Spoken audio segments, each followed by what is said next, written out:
Hola, ¿qué tal? Asistimos a un nuevo episodio del canal Marisa Domènech Nuevo Viajitaca. Bueno, en esta ocasión vamos a hablar del contrato social en el libro segundo, ¿vale? Porque el vídeo anterior hice el libro primero, hice una reseña que duró 20 minutos. Voy a ver si puedo ser pues un poco más pragmáticamente resumida.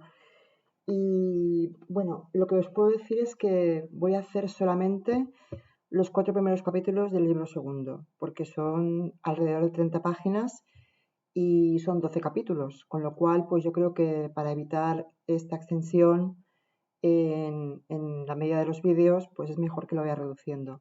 Yo creo que también así no se pierde el interés por parte de los oyentes, si me oyen, los que me oigan.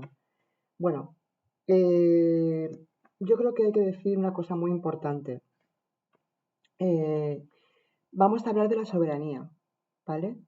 Una vez establecido cómo era el corpus político, cómo era pues todas las partes indivisibles de un todo, como cuerpo político dentro de un orden establecido para establecer un pacto social entre todas las partes, como vimos en el vídeo anterior del capítulo primero, vamos a ver que la soberanía es inalienable, que es el capítulo primero, que la soberanía es indivisible, que es el capítulo segundo, que también el capítulo tercero, que si la voluntad general puede errar, y el capítulo cuarto de los límites del poder soberano. ¿Vale? Entonces, yo he extraído ahí varias conclusiones muy rusonianas, claro, no son mías, pero bueno, yo también extraigo conjeturas a mi manera y en mi forma de decirlo. Entonces, lo primero que nada, lo más importante a consecuencia de los principios anteriormente establecidos que vimos en el anterior vídeo, con la conformación del pacto social bueno, y la conformación de ese vínculo con un colectivo rodeado de miembros de diferentes categorizaciones, pues es que la voluntad general puede dirigir las fuerzas del Estado según el fin al que está expuesto, que es el interés general. La voluntad general con con un propósito dirigido, que es el bien común, ¿vale? A eso aspira teóricamente y pragmáticamente también, porque Rousseau caía en las soluciones, todo corpus de derecho político establecido en un gobierno. Entonces, bueno, aquí dice, la primera y más importante consecuencia de los principios anteriormente establecidos es que solo la voluntad general puede dirigir las fuerzas del Estado según el fin de su institución, que es el bien común. Porque si la oposición entre los intereses particulares ha hecho necesario el establecimiento de las sociedades, es el acuerdo entre esos mismos intereses lo que lo ha hecho posible. Es decir, la misma conformación de las sociedades lo pone como ejemplo pragmático como una especie de esquema social que inunda todas las sociedades del mundo, todas las civilizaciones, habidas y por haber, seculares, tienen esa misma conformación, digamos, entre pues sus respectivas particularidades y especificaciones, ¿no? Y sus diferentes modelos de Estado. Eso lo veremos, los modelos de Estado, en los libros 3 y 4, sobre todo. Aquí de lo que se trata es de ver en qué consiste la soberanía, que es lo que voy a explicar ahora. Entonces, si cada particular, una conjunción de intereses particulares se suman, eso da lugar a una sociedad pues que tiene un vínculo social, ¿vale? Que tienen en común pues diferentes intereses, pero que en un momento dado esa sociedad, con esos diferentes intereses variopintos y diversificados, pueden coincidir en uno o varios puntos para que ese vínculo se establezca dentro de un orden social establecido, gubernamental, con un modelo de Estado, con una forma de política de gobierno, que puede ser pues cualquiera, ¿no? Él diferencia entre varias, aunque la ideal sigue insistiendo en que dice que es la república. Pues la soberanía es un ejercicio de la voluntad general, ¿vale?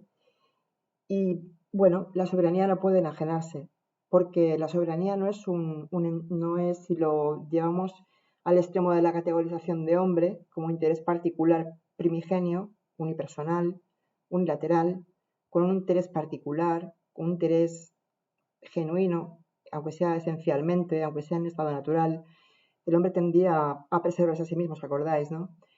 Pues la soberanía es una entidad moral, es una entidad política, no es una entidad física, no es una persona física, entonces no puede tomar decisiones que no atañen a sí mismo, ah, no lo puede hacer por la voluntad, porque no es una persona física que toma decisiones, es un corpus teórico político. Y es imposible que una voluntad particular concuerde en algún punto con la voluntad general, no es imposible, pero el acuerdo sí que es verdad que no garantiza, eh, dentro de esa conformación de intereses particulares, que se garantice dentro de la concepción de perdurabilidad o de constancia en el tiempo, ¿vale? Tampoco es una cuestión futurible. Es decir, esa voluntad no tiene por qué llevarse a término a efectos de futuro, porque estamos hablando de principios, estamos hablando de leyes, estamos hablando de una conformación de un orden social establecido por normas, ¿vale? Coercitivas o no. Sigue diciendo, más imposible es todavía que haya una garantía de este acuerdo, como decíamos, aun cuando debería existir siempre, tácitamente. No sería, pues, bueno, el soberano puede muy bien decir, en este momento quiero lo que quiere tal hombre, o al menos lo que él dice que quiere, pero no puede decir, también querré lo que este hombre quiera mañana, puesto que es absurdo que la voluntad se encadene para el porvenir, y puesto que no depende de ninguna voluntad el consentir en nada contrario al bien del que se quiere, ¿vale? Se establece una normativa, unas leyes, se establecen de manera taxativa o de manera en base a los principios, en base al bien común, en base a la voluntad general, sobre todo y fundamentalmente. Y no sería honorable, no sería en base a la interpretación de derecho, que esto pudiera cambiar de manera arbitraria o de manera caprichosa, ¿vale? Es lo que viene a decir Rousseau. Y tampoco es lícito que el pueblo, como hemos visto ya en el vídeo anterior, el pueblo es una categoría que se superpone al gobierno e incluso al Estado, en tanto en cuanto pues es el garante de que se establezcan deliberaciones y en asambleas, asamblearias y asociaciones, para que no se puedan incurrir por parte de esas particularidades o voluntades o intereses particulares en pues arribismo, en inclinaciones demasiado particulares desde el punto de vista de hacer, pues, no sé, asociaciones parciales o diferencias que supongan intrigas, maquinaciones, etcétera, ¿vale? Esto no quiere decir que, bueno, pues haya jefes de Estado que no se inclinen por intereses particulares y tomen decisiones ajenas al derecho, ajenas a la voluntad general y al bien común. Pero el soberano no tomaría parte en ello, porque el soberano no se puede enajenar, porque es un ente jurídico, político, moral, no es una persona física como hemos visto antes. Luego que la soberanía, pasamos al segundo punto, es indivisible porque la voluntad es general. Entonces, puede ser general o no, puede ser general si atañe al conjunto del pueblo o solamente a una parte de él. Pero en todo caso, si atañe a una parte del pueblo, ahí habría una escisión de dos cosas. Si atañe a una parte del pueblo, ya no sería la voluntad general propiamente dicha, sino podría ser un decreto, podría ser una exoneración de la ley, podría ser una rebaja, podría ser una sublevación o una decisión de un tirano, por ejemplo. Por eso Rousseau dice que, bueno, hace una especie de crítica hacia los políticos por no ser demasiado competentes en derecho, por no seguir fielmente los pragmatismos teoricistas de la interpretación de derecho y porque dividen sus objetivos en fuerzas que son emanaciones, según Rousseau. Emplea esa palabra para decir que no hacen cumplir la ley muchas veces sino la ejecución de casos o la aplicación de esta ley en casos específicos, ¿vale? Por ejemplo, cuando se decreta pues, la paz o la guerra. Esas son aplicaciones del derecho muy particulares que son ajenas al corpus teórico de la voluntad general, ¿vale? Para entendernos. Y eso lo pueden hacer pues por un interés particular propio, ajeno a esa voluntad del colectivo del que hablábamos antes, que está formado por miembros y cuyo pacto social es importante establecer para que eso no ocurra.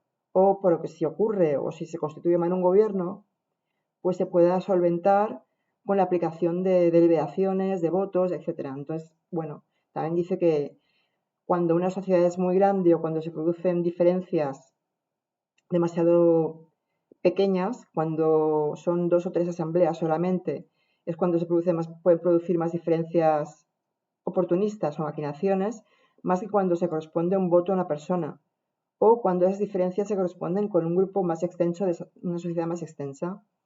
Por eso son más ideales los territorios mucho más extensos que los más pequeños. Aunque también tiene su hándicap, porque esa voluntad general se tiene que poner a disposición de deliberaciones, ¿vale? Para poner en consenso y en común las disposiciones normativas a cumplimentar. Por eso, pues dice, pero nuestros políticos, al no poder dividir la soberanía en su principio, la dividen en su objeto, la dividen en fuerza y en voluntad, en poder legislativo y en poder ejecutivo. No está criticando la división de poderes, pero está diciendo que si toman decisiones por su propia cuenta y riesgo, no están siguiendo la voluntad general a disposición de todas las partes. Por ejemplo, la imposición de impuestos, de diezmos, como ocurría en la Edad Media, justicia, imposición de justicia pues demasiado taxativa o coercitiva de derechos, de guerras, en la administración interior y en poder tratar con el extranjero, ¿vale? Cuando se trata de por ejemplo, de una invasión a la patria, ¿vale? Cuando dice el extranjero, no se refiere a un extranjero como genéricamente podríamos entender un hombre dentro de esa categorización más unipersonal, sino se refiere al extranjero que invade un país, un príncipe, un tirano o un déspota, o un invasor. Bueno, luego sigue diciendo, pone el ejemplo de muchos ejemplos de países, por ejemplo Japón, cuando dice que desmembraban los prestidigitadores a los niños, pues hacían malabares, pues bueno, desmembrar el cuerpo social es una cosa parecida, hace un paralelismo un poco figurativo, porque dice que desmembrado el cuerpo social mediante una prestidigitación digna de feria, vuelven a juntar las piezas, no se sabe cómo, una vez divididas. ¿Vale? La división o la divisibilidad o la unilateralidad no son buenas. Este error deriva de no haberse formado nociones exactas de la autoridad soberana y de haber tomado por partes de esa autoridad lo que no era más que emanaciones, como hemos dicho antes, aplicaciones específicas de la ley o de casos de esa ley. Y luego no podrá darse cuenta, no podría decirse cuánta oscuridad ha arrojado esta falta de exactitud sobre las decisiones de los autores en materia de derecho político cuando han querido juzgar los derechos respectivos de los reyes y de los pueblos a partir de los principios que ellos mismos habían establecido. Porque se toman decisiones unilaterales, ¿vale? Que no competen al bien común. Eso se verá en diversas formas de Estado en los capítulos 3 y 4 cuando lo veamos más adelante en otro vídeo. Es decir, la voluntad general puede errar, pues bueno, la voluntad general también es recta. Es recta. No es matemática, pero bueno, es académico, un academicismo teórico, un derecho, aunque sea interpretable ese derecho, pero que no hierra si se hace bien. Entonces, si se cumple la voluntad general asamblearia, se hace bien, o si se puede deliberar todas las disposiciones a cumplimentar de manera consensuativa o consensuada, pues mucho mejor. Porque la voluntad general tiene la utilidad pública. Es un servicio de utilidad pública al ciudadano, al súbdito, en cuanto que es el está sujeto a las leyes, al ciudadano, que es el que debe cumplir la normativa legal para conformación del Estado, y el Estado también pues se podría equiparar a la ciudad o a la soberanía, en este caso al soberano, que es un ente también, como hemos visto, moral o político.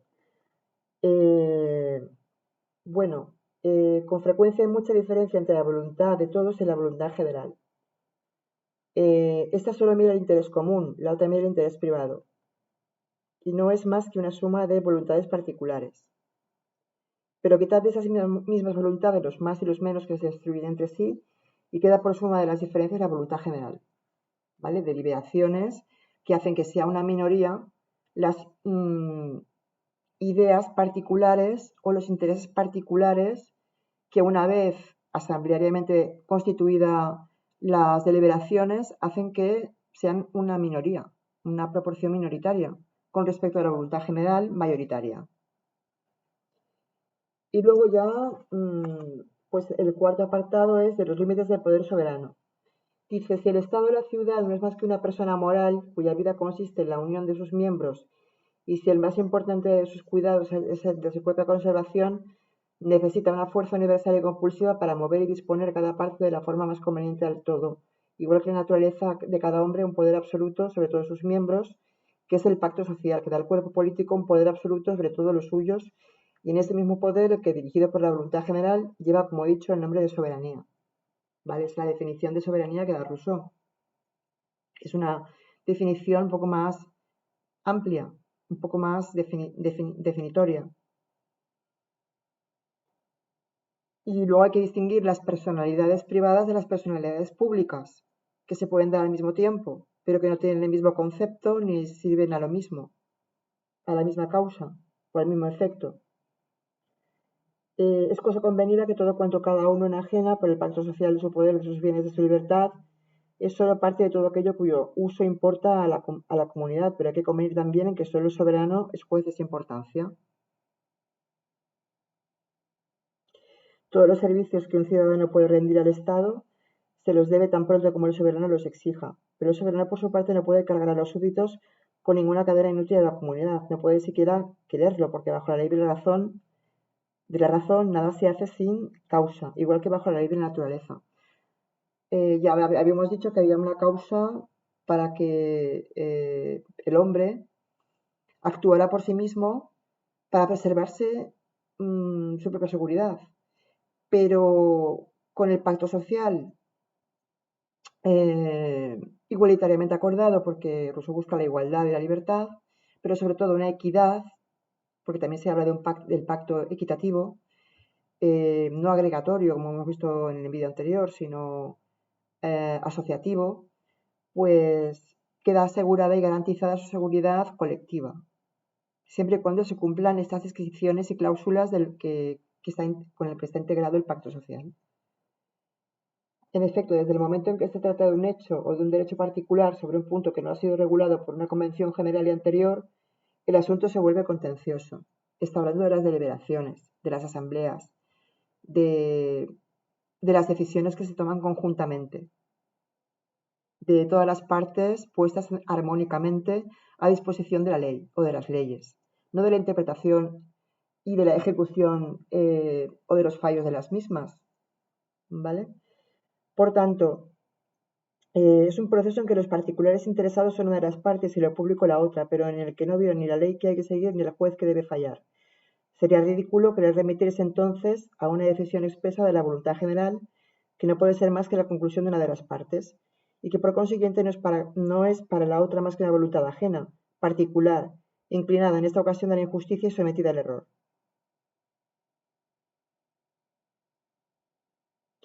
Si la voluntad general tiene un interés particular, cambia su naturaleza. Y si un interés particular tiende a buscar el interés general, pues también yerra, porque cambia también de naturaleza. No es la esencia de su propósito lo que se cumple, ¿vale? Entonces, siguiendo el hilo, por cualquier lado que uno se remonte al principio, se llega siempre a la misma conclusión, a saber que el pacto social establece que entre los ciudadanos tal igualdad que todos ellos se comprometen bajo las mismas condiciones y todos ellos deben gozar de los mismos derechos. ¿Vale? Es un pacto igualitario y equitativo, armónico.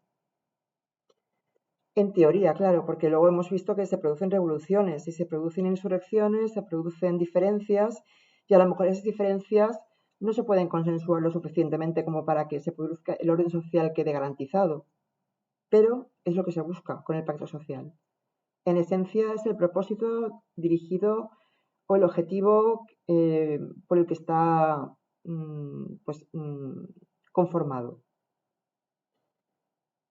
¿Qué es propiamente, por tanto, un acto de soberanía? No es una convención del superior con el inferior, sino una convención del cuerpo con cada uno de sus miembros, convención legítima porque tiene por base el contrato social, equitativa, dado que es común a todos, útil, dado que no puede tener otro objeto que el bien general, y sólida porque tiene por garantía la fuerza pública y el poder supremo. ¿Vale? Bueno, una vez admitidas estas distinciones,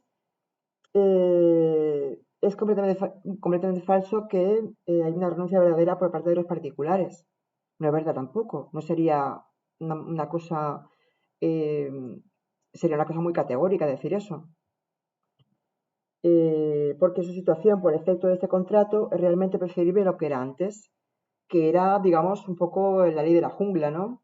Cuando en el estado de la naturaleza, confrontado al estado de la razón o el estado político civil al que el hombre llega después de realizada la transicionalidad de lo social a lo político, al juicio, del instinto al juicio, de la preservación de lo mismo a la unificación con grupos de hombres mucho más amplia, con unas ideas así evolucionadas. Entonces, pues la situación, por efecto de ese contrato, es realmente preferible a lo que antes era el hombre en el estado de naturaleza por ese mismo motivo. Porque ya no tiene que buscar por sí mismo la salvación o la seguridad o la preservación de la especie o de sí mismo, ¿vale? Dentro de su ecosistema, sino que tiene garantizada la seguridad, aunque sea mediante la justicia, porque es otro término que se acuña con el orden social establecido por el pacto social, consensuado. No tiene que librar combates inevitables, no tiene que, pues, sale ganando porque no tiene que combatir para preservar su vida, con todos los peligros que conlleva la arbitrariedad de lo salvaje, etcétera, ¿vale? Es un orden social pues más exacto. Y hasta aquí ya hemos llegado 23, pues me pasa también un poquito. Bueno, luego veremos otros 8 capítulos que veremos en el siguiente vídeo. Voy a ver si puedo hacer una síntesis un poco más breve. Espero que os haya servido. Bueno, este segundo libro para mí es mucho más complejo porque no habla solo de la conformación del pacto social y del cuerpo teórico, político, sino de cómo se ejecuta este cuerpo social, este pacto social, y cómo se ejecutan las normas y cómo se consensúan y las consecuencias que conlleva no seguirlas, ¿vale? Entonces ha sido un poco más complicado para mí comprenderlo y a lo mejor pues hay que estudiar un poco más cada vez, pero yo creo que, como dije anteriormente en otro vídeo, los libros más importantes y conforman la interpretación academicista del derecho político de Rousseau se encuentran en el libro primero y segundo. Y los modelos de Estado y las otras consecuencias derivadas de la ejecución de las leyes secundariamente, o otras condiciones secundarias, están en los libros tercero y cuarto. Bueno, pues hasta aquí, espero que os haya gustado. Marisa de Merck, un saludo.